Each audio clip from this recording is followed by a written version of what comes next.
What's up everybody, Matt Moran here for another weekly update. So there's lots of exciting news to go over here this week. I'm coming to you from my hotel room in LA where I'm filming a reveal video of a vehicle that'll be out next week, so stay tuned and subscribe for that. But getting into all the news here this week, lots of great news, especially for enthusiasts here especially. So GM's working on a new V8, we got some new Corvette rumors and all kinds of other also very exciting performance stuff that has debuted this week. So first off though, General Motors announced a massive investment of over $900 million to engineer and produce a new small block V8 engine.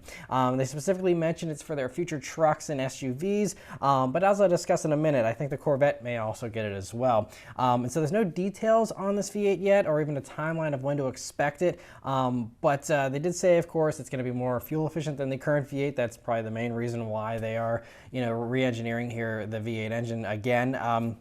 They also said that they're going to be, even though they're going to be 100% electric by 2035, they recognize, that this V8 can only last for basically 12 years, but they still wanted to make that investment because they said between here and there are a lot of internal combustion customers that we don't want to lose. And so it's just great though to still see the investment, because they could have totally phoned it in and just milked out the current V8 for another 12 years. And with how slim pickings are these days with V8s, I honestly think that could have probably passed and people would just be grateful that V8 stuck around. The fact they're investing in a brand new V8 is really just kind of going the extra mile these days, I think. And so great to see that. For some unofficial GM news here, GM Authority is claiming to have sources that told them that instead of going electric like the coming Corvette sedan and SUV that I talked about in past weekly updates, the actual C9, coupe two-door Corvette, that will stick to gas power according to GM Authority's sources. And so obviously this is probably at least a partial V8 or partial gas, because as we saw with the E-Ray, most likely there's going to be some type of hybridization, just like you're seeing from all the supercars that are going to be going hybrid but also having this awesome engine. But at least there will be some gas component, it sounds like, here with the new Corvette. So they say the C9 will be using a modified version of the C8 platform.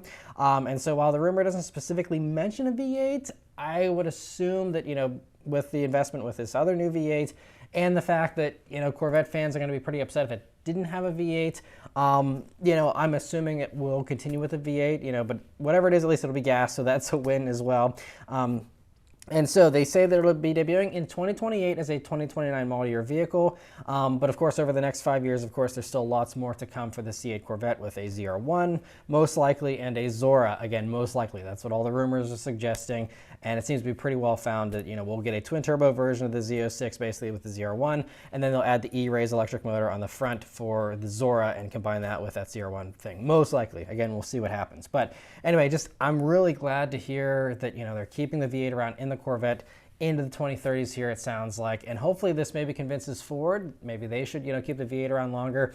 There's talks that this brand new Mustang is going to only last for a few years and go away, before 2030 as well. So we'll have to see, but maybe this will kind of convince Ford to maybe keep the V8s around longer. Who knows? And some other great performance news here, though. BMW has revealed the 2024 M3 CS this week. So it gets a 40 horsepower bump over the regular M3 competition model, thanks to a new tune, more boost. Torque remains the same, though, at 479 pound-feet. But 0 to 60 times do drop by 0.2 seconds from the competition model to 3.2 seconds now. And it's only available with the same 8-speed auto and all-wheel drive setup as the competition model. It does have a rear-wheel drive mode, though, as long as you're okay completely turning off stability control. I think that's like a drift mode or whatever that it has. And so, at least you have that option there for a little bit of hooning, but it'd be nice to see an actual street rear-wheel drive mode that doesn't defeat everything. But anyway, top speed is 8 mph higher at 188 mph now. Other improvements here are a unique tune for the steering, adaptive dampers, anti-roll bars, axle kinematics, stability control, and the all-wheel drive system, along with having more camber now. The tires are the same as a regular M3 competition as standard, but Michelin Pilot Sport Cup 2 tires are available as a no-cost option, which is actually really nice that it's a free option. Another carryover, surprisingly, from the regular M3 is the brakes, which are the same as a regular M3 competition as standard. You can do carbon ceramics as an option, but honestly, I'm just shocked that that's not standard here on these. They've dropped the weight by 75 pounds as well, and that's not including the carbon ceramics, so with those it could be even less. That's thanks to M-carbon bucket seats as standard, along with the titanium muffler. But it's still kind of, to me, a half-hearted attempt at making a lightweight M3 because they saddled it with the all-wheel drive system. I get that that's the best for the acceleration and stuff, but it just seems, strange that, they're not offering an actual lightweight M3, because I think you could probably just get a regular base M3 with a manual and rear-wheel drive and have a vehicle that's lighter than this CS, which is ultra lightweight with all this other stuff, but still cool nonetheless here. And of course, it's about being the top dog and, not really about actually being light. And so styling-wise, you'll see here the grille from the M4 CSL. You can also get yellow daytime running lights there, just like the M5 CS, and also unique forged wheels and exposed carbon fiber reinforced plastic for the hood, front lip, and air intakes, along with mirror caps, roof, rear spoiler, rear diffuser. All that is done up in that material. Inside, you only get black leather seats, which is kind of a surprise. I was expecting a little bit more Alcantara, but there is Alcantara on the steering wheel there. The worst place for it, in my opinion, but they have it there. There's also CS logos all about the cabin there and red accents. And so BMW didn't reveal how many of these they're going to make, but they say it'll be built in limited numbers, and it'll start at $119,695, including destination, which is a crazy 36 grand more expensive than an M3 competition. So production will begin in March, but obviously this is a collector's item. It's going to be very rare. So everyone's probably buying these with blank checks anyway, but if you're actually trying to shop for a value, not much value here, aside from, again, the collectible thing, which maybe means it won't depreciate, but just kind of crazy that it's that much more, in my opinion. But anyway, moving on. For some sad news for enthusiasts here this week, Toyota CEO Akio Toyoda announced that he is stepping down as CEO, and instead, now he's going to be Toyota's chairman. So he's still very high up in Toyota, but I think it just sounded like the chairman seat was opening up, and he was drawn to that and decided that he's going to be replaced by Koji Sato, who was previously running Lexus and also, was involved with Gazoo Racing and was running, that and all that. So, I mean, he's also a huge enthusiast. So clearly the company will still be in good hands. There was a quote here, saying from Koji Sato that he's going to give it my all, but that the new team will lead the shift in the transition to a mobility company to provide the freedom of mobility to all people. And so that, kind of might scare enthusiasts, like, oh no, they're just going to make autonomous pods and, they're not going to have anything fun for enthusiasts anymore. But that's clearly not the case, as we even saw with their EV plan here. They showed all those concepts last year. It's, I think they're still going to have plenty of performance stuff. Again, it's still being run by a real enthusiast, for the company here. And of course, again, Akio Toyoda still being chairman means he's going to have lots of influence still as well. So, it's sad because it's just, it's been such an amazing transformation of Toyota here over the past decade, especially with, Akio Toyoda in charge. But I'm confident that hopefully, Koji Sato can continue to keep things going in an enthusiast direction here. But I just wanted to give a huge thank you, though, to Akio Toyoda for this transformation. I mean, he's transformed Toyota from being, a company that was reliable and solid, but not super exciting, into this company that, introduced the 86 and the BRZ, and then, also now we have also the new next generation of that vehicle, as well as, a hot hatch with the GR Corolla and the Supra, which for years there was rumors of Supras coming back, and it was never going to happen. It was this far-fetched idea. He made that a reality, and whether or not you like the execution of it, the fact that it's back, is huge. I mean, what other non-luxury company makes a hot hatch and two sports cars, in addition to a bunch of other, performance-oriented stuff like the TRD Camry and all that? It's just really impressive. And so, I mean, what a legacy to leave behind, what a career to, have. And obviously, again, he's going to have more here with his influence as chairman. But I just want to really thank him for, just the amazing vehicles he's put out and how he's, I think, improved the car world, the car industry, especially for enthusiasts, so much here, and probably encourage some others to, get in the ring as well. And I mean, Toyota was a huge driving force that the BRZ even happened, and, all that. So, I mean, I just am going to be eternally grateful to him and his team at Toyota here for just giving us so many fun vehicles here, and hopefully many more fun ones to come. But anyway, moving on, for some happier Toyota news here, especially if you're a Tacoma fan, we finally have some info on the next generation Tacoma. And there's actually a leak here thanks to Motor One. They found patent images that were filed with the Brazilian Intellectual Property Office. And the funny thing is, Brazil doesn't even get the Tacoma, they get the Hilux, but they decided to copyright it there in Brazil. And so anyway, looks just like the concept truck that was shown during Toyota's big EV concept rollout last year, but of course it's just toned down a little bit, and they got rid of the block-off grille because this one obviously looks like it's going to be gas-powered, not electric. An electric one still could come eventually, but it sounds like it's going to be mostly just non-electric stuff for the time being here. But anyway, it looks great. It's incorporating some Tundra styling cues, obviously, as you can see here, with the fender arches, taillights, stuff like that. But thankfully, it is a lot less controversial, I think, than the Tundra. And, I think it looks really nice. And so there's no info on when we can expect this new Tacoma, but it should be arriving sometime this year. I feel like it continues to be dragged on, and it should have come sooner, but it should come sometime this year, hopefully. And so at least we got patent images here. That's a good step in the right direction, I think. Hopefully that wait will be over soon, but interesting to see that. And one exciting debut that we do know the reveal date for is a new electric sports car concept from Nissan. Came out of the blue, was not expecting that, but that's going to be debuting just next week here on February 2nd. And so Autocar is suggesting that it'll just be a new version of the Max Out concept that was shown digitally last year. I guess they didn't actually ever build a real physical vehicle. So this will supposed to be a real physical vehicle and might have some changes as well. So we'll see. But whatever it ends up being, the fact that Nissan's continuing to put money into building a physical car, which is very expensive to build these show cars, and is investing the time as well to do this, means they're clearly very interested in this idea. And that's encouraging. Again, sports cars don't sell well. This isn't going to be a big profit vehicle for them. The fact that they're, spending all this time and money to do this is really encouraging and exciting. And so we'll see what ends up turning up here next week, but great to hear that. Another fun concept that we were surprised with this week was the Porsche Vision 357 that celebrates their 75th anniversary and is a modern take, of course, on the original 356. And so it's based on a Cayman GT4 RS, but of course has a totally unique body and interior. And so we'll have to wait and see if this is a preview of anything or just a fun birthday present Porsche made for itself. It's cool either way. My guess, though, is that, this is going to just be basically, just a one-off cool thing. Maybe they'll build a few of them if they're so inclined, but I'm pretty sure, any kind of coming 718 is not going to go retro. It's going to most likely look like the Mission R concept that we already saw. Don't hold your breath for any kind of a retro, mini Porsche coming anytime soon, but very cool to see nonetheless.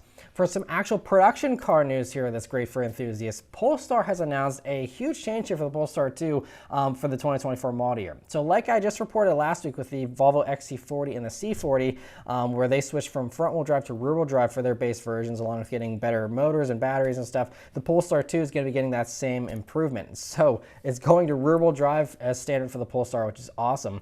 And so there's lots of other improvements too, though, including more powerful electric motors than even the new Volvo one. So this is even one step above. And so the rear-wheel drive Polestar 2 now does 299 horsepower and 361 pound-feet of torque, which is a jump of almost 70 horsepower and almost 120 more pound-feet of torque compared to the base front-wheel drive one before.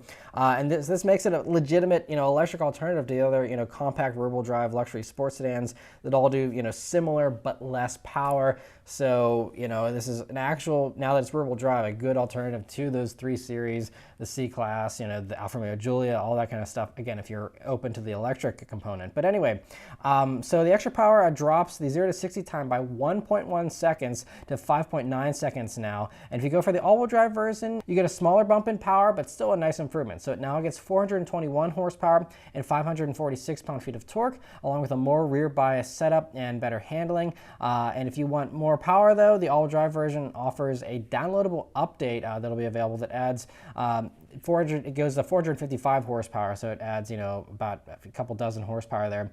And if you want to take it even further, you can still also get the actual performance package that's available that adds 20-inch wheels, Brembo brakes, Öhlins dampers, and gold seat belts. And if you don't need the extra power, though, the rear-wheel drive version actually has several advantages here over the all-wheel drive version now. So with the all-wheel drive version, it sticks to the same 78 kilowatt-hour battery that just does 155 kilowatt charging. But the rear-wheel drive version now gets a new 82 kilowatt-hour battery pack that brings the range from 265 miles up to 300 miles now.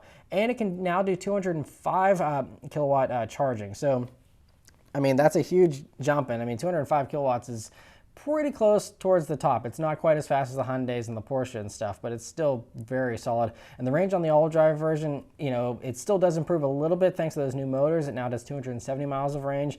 But that rear-wheel drive one now is real appealing, especially for enthusiasts. And so, anyway, all Polestar 2s also get subtle styling tweaks here for 2024 with a more blocked-off grille as well. And so it's available to order now, and production will begin later this year. So cool to see that. Automotive News has an exciting report here. So they got to look at a new entry-level electric pickup truck concept that Chevy was showing to a select group of people to get feedback. And so it sounds pretty promising from the way Automotive News is describing it. I'm actually really excited. An electric truck isn't something that typically gets me super excited, but this thing sounds really cool. So they say it's smaller than a Ford Maverick, only has 2 doors, plus a low roofline, and roughly a 4.5 or 4 foot cargo box, and futuristic and sporty styling. And no one mentioned this in any of the coverages, you know, either from Automotive News or from anyone else, but this sounds exactly like a new reborn El Camino. I don't know if they would bring that name back. It would be fun, but it just, you know, it'd be so cool to have, you know, something smaller than a Maverick, has the bed. It'd be really cool. It's almost like, or even like, if you don't want to say El Camino, you could say it's, you know, like a new Ute, almost like the stuff from Australia, just a little bit smaller. But that sounds awesome to me. And so also awesome is they said that if it were approved for production, they'd be targeting a starting price under 30 grand for this thing.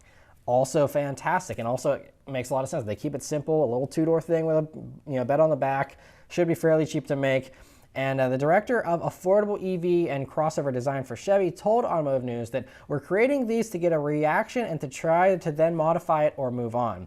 The input may come back that it's just too small, and that's okay. And so he later added that Chevy's also open to a larger entry-level electric truck on a different platform than this one. So if everyone that shows up and sees it is like, oh, it's too small, I need to have something enormous, then maybe they'll make something that's a little bit bigger, more Maverick size, maybe make it 4 doors, you know, all these things that, you know, add practicality and sellability, which is fine, but also less exciting, you know. But we'll see what happens. I'm really keeping my fingers crossed for, you know, some type of, you know, Ute or El Camino comeback, so that would be really cool, I think. And so anyway, interesting to hear that. But it sounds like Chevy isn't the only one working on this idea, with another Automotive News report claiming that Nissan is also considering building a small electric truck for the US, essentially turning last year's Surf Out concept that they put out into production. So it sounds like Nissan's take could go 2 different ways still. So it sounds like they could potentially do an electric version of a Frontier. Essentially, it would be a different truck and on a different platform and stuff, but something about that size and compete in the mid-size truck segment, because that's apparently what Nissan dealers are asking for, is they basically just want an electric Frontier. I guess that's what they're hearing from customers. But last year, Automotive News did claim that Nissan was considering something smaller than the Frontier, which was no doubt in response to the Maverick's popularity. So, you know, we'll see which way they go with this. Obviously, again, if you're building it for America, bigger is better. But, you know, I think it's all about keeping that cost down, because even mid-sized trucks are getting so expensive. So if they can keep these things cheap, they got to keep them small if you're going to keep them cheap, you know. And so I think hopefully, you know, they can do something Maverick-sized and, you know, capitalize on that exploding new segment there. So interesting to hear that. Audi also, of all people, seems to be exploring the idea of an electric truck as well by revealing the last of its far-out sphere concepts. This one is called the ActiveSphere. So it has a little rear tailgate there and a sliding hatch that opens up to a weatherproof cargo area to transport bikes and other, you know, fairly small items. And whenever that opens up, it deploys a little divider wall behind the rear seats so that it's, you know, blocked off from the elements there. And beyond the truck part, though, it's of course very rugged with its design. It has up to 9.8 inches of ground clearance thanks to an air suspension. Plus it has, you know, the off-road oriented tires and styling and all that. And inside it has lots of concept touches like a retracting steering wheel, things like that that won't make it to production anytime soon. But one somewhat new idea here is that it combines on this interior with special glasses to produce an augmented reality display inside the cabin that can be interacted with to control various things. And so, you know, that might be a few years off, but I think something like that could potentially be realistic, sometime, probably honestly sooner than autonomous stuff would be realistic. So that's kind of cool. One thing on this vehicle that will actually make it to production relatively soon here is the PPE platform that it's on. So it's going to be coming on some kind of production Audi by the end of this year, supposedly. This platform is a 100 kilowatt hour battery that can do over 373 miles of range on the easier WLTP test cycle, along with an 800 volt electrical system that enables 270 kilowatt charging. And so it has 2 electric motors for a total of 436 horsepower and 531 pound-feet of torque. And the platform sounds great, but I wouldn't hold your breath for anything like the ActiveSphere to come to production anytime soon, but a very cool concept nonetheless. But Kia, they're planning to pioneer a different EV segment with an actual production vehicle here with the EV9, which is going to be the first, reasonably sized electric three-row crossover from a non-luxury brand. There's a couple others that, have a tiny third row, like the Model Y offers it, and the Mercedes EQB, but, not actually, practical. Like this is going to be basically Telluride size, maybe even bigger. And, so anyway, speaking of the Telluride, though, customers of the Telluride were sent a survey recently that listed out 5 potential trims for the EV9, and the survey asked Telluride owners which trim they'd be most interested in. And so the survey details are obtained and reported on by Car and Driver and Electrek. And so it shows that a base model could start at $56,000, which isn't too bad. That's basically loaded, Telluride money. But the thing is, they would only have 200 horsepower, 250 pound-feet of torque, and 8.5 seconds 0 to 60 time, and 220 miles of range, making it slower than a Telluride by a good bit. And so then the next trim up would swap in a bigger battery for 290 miles of range for $5,000 more. But that's even slower with an 8.9 seconds 0 to 60 because of that extra weight and no extra power. But there's really no happy medium, because then the next trim up comes in with 400 horsepower and 380 pound-feet of torque, dropping to a 6 seconds 0 to 60 and 260 miles of range. And that all would cost about $63,000 supposedly for that level. And so there's also a higher version that drops the range by 20, but that's due to the fact that it's going to have bigger 20-inch wheels. And instead of the 19s, you get on that lower one. And that also supposedly adds a bunch of extra stuff because it's got a $5,000 higher price tag. And then lastly, the top trim is going to cost supposedly $73,000, which is, now you're talking like $20,000 over a loaded Telluride. That's a lot. But that would add another 100 pound-feet of torque. It would increase the towing capacity, as well as dropping the 0 to 60 time down to 5.2 seconds, but it will still hold at 240 miles of range. And so all of these are supposedly going to be seating either 7 or 6, depending on the trim. And one person told Electrek that one of the craziest options was an option for a semi-autonomous driving experience that was supposedly a $4,800 package. So I'm guessing this goes beyond the Kia's drive assist thing they currently have, but we'll see how that pans out. But anyway, it seems likely that all of these trims will probably come to market. Maybe they'll get rid of 1 or 2, but we'll have to wait until later this year to find out how they plan to end up, packaging that and stuff. But interesting to hear that. We also got some powertrain details here this week about the 2024 Hyundai Kona, and Hyundai kept it pretty simple. It's basically all carryover stuff here. So these are Korean market, specs and stuff, but it's pretty likely we're going to get the same stuff here in the States. So the base motor continues to be a 2-liter naturally aspirated 4-cylinder. It does 147 horsepower and 132 pound-feet of torque, and it's made it up to a CVT transmission. Then the next step up is still the 1.6 turbo that does 195 horsepower, 195 pound-feet of torque. And then the hybrid trim is new to the Kona, but that also seems to be a carryover powertrain here from the Elantra. So it'll run a 1.6-liter turbo for an electric motor and a 6-speed auto. And in the Elantra and in the Kona here, it'll do 139 horsepower and 195 pound-feet of torque. They didn't reveal the details on the electric version yet, but considering the theme here of carryover stuff, it'll most likely carry over the setup from the new Kia Niro EV, which means you still have 201 horsepower from a front motor only, and then you have a slightly bigger battery for a little bit better range than before, but that should probably be the extent of it. So we'll see again, what the US details are here fairly soon, but interesting to hear that. We also have some powertrain news from Honda this week. So they confirmed that the US will in fact get a Civic Hybrid, and that it'll be available on both the hatchback and the sedan, which is great because I believe it's only hatch in Europe. But anyway, it's going to be a dual motor hybrid like in the CR-V and the Accord, but they didn't reveal any power numbers yet. They just confirmed it's coming basically. And in Europe, the Civic Hybrid does 181 horsepower and 232 pound-feet of torque. But here in the US, the hybrids are rated for 212 horsepower and 248 pound-feet of torque, I believe. believe, which would make it more powerful than the SI by a good bit, which could be interesting if they decide to go in that direction with it. We'll see, you know, what they end up doing. But anyway, the sad part about this is we're going to be waiting a little while. So Honda says it won't be launching until 2024 for that Civic Hybrid. So it's going to be a little bit of an extra wait here. But anyway, also Honda revealed that the Ridgeline will be getting a TrailSport version this year, and that the Passport TrailSport will be getting more comprehensive upgrades this coming model year to bring its capability closer to the new pilots. But I'm kind of surprised because I figured, you know, since the Passport is based on the old Pilot, I was assuming we'll be getting a new Passport relatively soon. I guess, you know, maybe the Passport will stick around with the older platform for a little while longer here. But anyway, yeah, Honda hasn't said anything about that yet, but interesting to hear that there's, you know, more trail sports coming as well. Maserati this week has finally revealed the interior of the 2024 GranTurismo after strangely only revealing the exterior last year and making the interior some big secret. Not sure what the big secret was all about. There's nothing crazy about this interior. It looks very nice in typical Maserati fashion. Lots of leather. It has a dual screen setup with a lower screen connected to the upper, which is kind of a subtle nod to the Maserati, you know, Trident kind of logo. And it's a cool look. But I mean, the screen setup is also one we already saw in the Grecale that debuted last year. So again, you know, I mean, there's a nice new steering wheel, and you know, they got rid of the shifter and stuff. So I mean, there's a few changes, but nothing mind-blowing here. I'm not sure why they had to do a separate release for the interior. But anyway, the new GranTurismo here should start being delivered to customers in the second quarter of this year.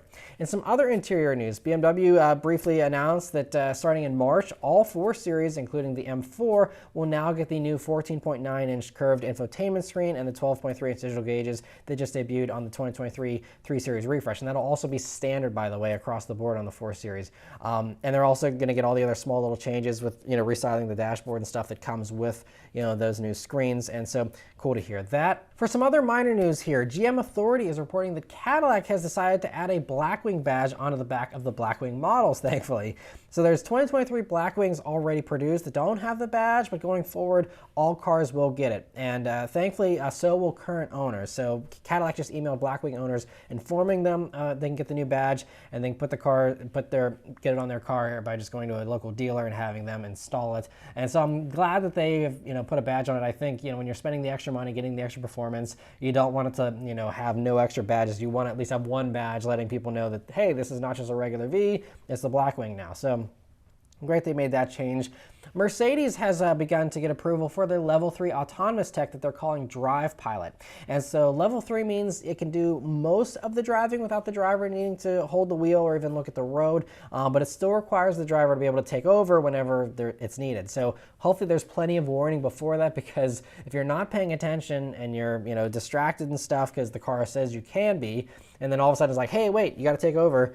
You know, that could be a little disorienting for drivers. So we'll see. But supposedly the system, at least the way Mercedes is doing it, only works at speeds up to 40 miles per hour for now, and it's only legal in Nevada currently. That's the only state that gave them the go-ahead. But Mercedes is working on getting California to certify it later this year. So it uses GPS, LiDAR, radar, and cameras to all work together to provide that capability. And so it's interesting, it'll be interesting, you know, to see how Mercedes also navigates this, since, you know, cars can easily cross state borders, and so it'd be kind of hard to enforce as far as, you know, if you actually start selling this stuff to people in those states. Obviously it's kind of just going to be out there for every state, whether or not they want it to be, you know. So I don't know how that all is going to, you know, play out here, but anyway, interesting to hear that nonetheless. And for the last news story here this week, Subaru has announced that the US version of the next generation Crosstrek that we already saw last year, that'll be debuting here in a couple of weeks at the Chicago Auto Show. And so again, we've already seen it from every angle, so there's no news as far as the styling. It'll just have orange side markers that are mandated here in the States, but otherwise should be identical to the international one. But the one thing we don't have info on yet is the powertrain it's going to use, because the Japanese one has an e-Boxer hybrid setup, but my guess is that the US version will probably just continue on with the same carryover engines, the 2-liter and the 2.5-liter. The plug-in hybrid version may stick around, or it may get dropped. Maybe they'll improve it. I mean, I think it has like 16 miles of electric range. It's not a great plug-in hybrid just from a spec standpoint. I haven't driven it, but you know, so we'll see if they're going to actually, you know, further that and improve that plug-in hybrid, or if they're just going to kind of, you know, take the easier approach of just the carryover motors and dropping the plug-in. We'll see. But anyway, interesting to hear that. And I'll be covering, I will be at Chicago, by the way, for the Chicago Auto Show. So I'll be covering that vehicle in person here in just a couple of weeks. But lastly, I wanted to thank all of you who are members of the Matt Moran Motoring Club. So we didn't have any new members join this past week, but I did want to give a huge thank you and shout out to Yanal Abuzaid for being a member for 9 months now. So I really appreciate the support. Thank you so much for being a member, and hope you're still enjoying the perks there. And for anyone else that would like to join, there's always a link in the description, as well as join buttons here on the video page and on the channel page. But yeah, that's it as far as all the news this week, guys. Thank you all very much for watching. Please also leave a like, comment, and subscribe to keep these videos coming. And I'll see you guys on the next one. Take care.